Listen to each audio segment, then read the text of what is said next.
ಮೀರಿ ನಿಲ್ಲುವಂಥ ಒಂದು ಸಮಾಜವನ್ನು ನಾವು ಕಟ್ತೀವಿ ಅನ್ನುವಂಥ ಭಾವನೆಯಿಂದ ನಾನಿವತ್ತು ಈ ಮಾತುಗಳನ್ನು ವಿರಾಮ ಹೇಳಲಿಕ್ಕೆ ಇಷ್ಟಪಡ್ತೀನಿ.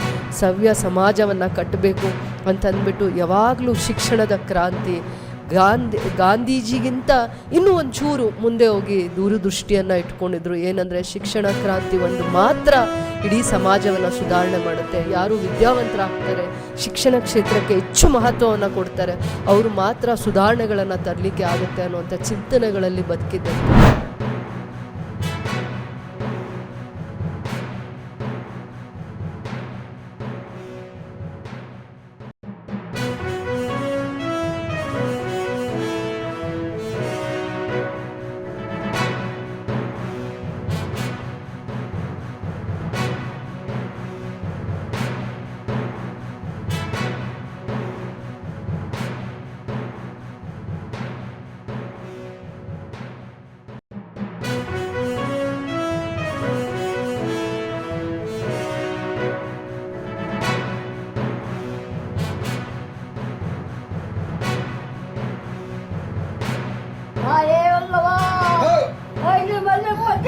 ಯಾರು ಇಲ್ಲ ಮುಂತಾಯ್ತಮ್ಮ ತಾಯಿಗಳೇ, ಎಲ್ಲೆಲ್ಲ ಹೋಗಿ ಗುಂಡನವರನ್ನು ಏರಿ ನನ್ನ ಪ್ರಾಣವನ್ನು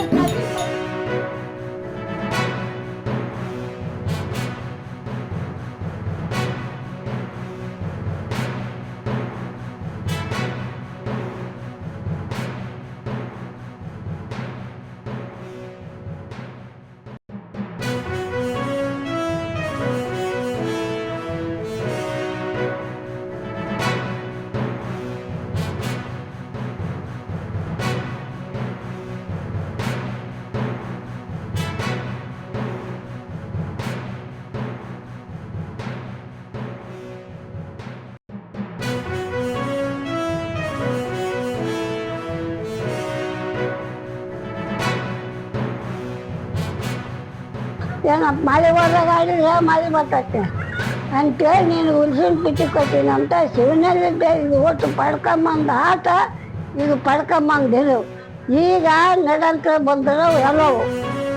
ಅವಾಗ ಬಿಡ್ಬಿಡ್ಕ್ಯಾರು, ಜೋಗ್ಯರು, ಡಾಮ್ರು, ದಾಸರು ಆವಾಗಿನ ಬಂದಿದ್ದರು. ಈಗ ಯಾರು ಎಲ್ಲರ ಮೂಲಿ ಹೋಗ್ಬಿಟ್ಟಾರೆ. ನಾನು ಒಬ್ಬಕ್ಕೆ ನನ್ನ ಮನ್ಕಂಡ ನಾವು ಸಾಯಿಸ್ಕೊಂಡು ಮೊಮ್ಮಕ್ಕಳು ಸಾಯಿಸ್ಕೊಂಡು ಇಲ್ಲಿ ಮಠ ಬಂದೀನಿ.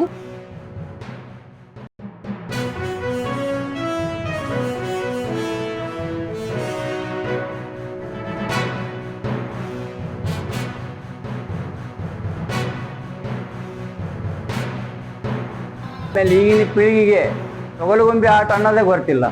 ಹಾಗಾಗಿ ನಾವು ಮತ್ತು ಕನ್ನಡ ಮತ್ತು ಸಂಸ್ಕೃತಿ ಇಲಾಖೆಯಿಂದ ಗುರು ಶಿಷ್ಯರ ಪರಂಪರೆಯ ತೊಗಲುಗೊಂಬೆ ಆಟ ತರಬೇತಿ ಕೊಟ್ಟಿವಿ.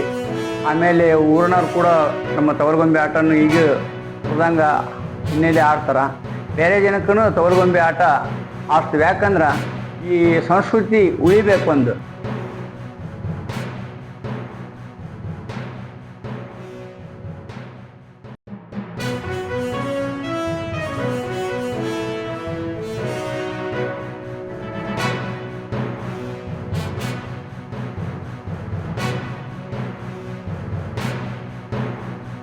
ಸುಮಾರು ಒಂದು 12 ಪರ್ವಗಳನ್ನು ಇವರ ತಂದೆಯಿಂದ ಇವರು ಮಕ್ಕಳು ಕಲಿತಿದ್ದಾರೆ. ಮತ್ತು ಅವರ ತಾಯಿಯಾದ ಭೀಮಮ್ಮನು ಕೂಡ ಇವರಿಗೆಲ್ಲ ಪಾಠಗಳನ್ನು ತರಬೇತಿ ಮುಖಾಂತರನ್ನು ಕೊಟ್ಟಿದ್ದಾರೆ.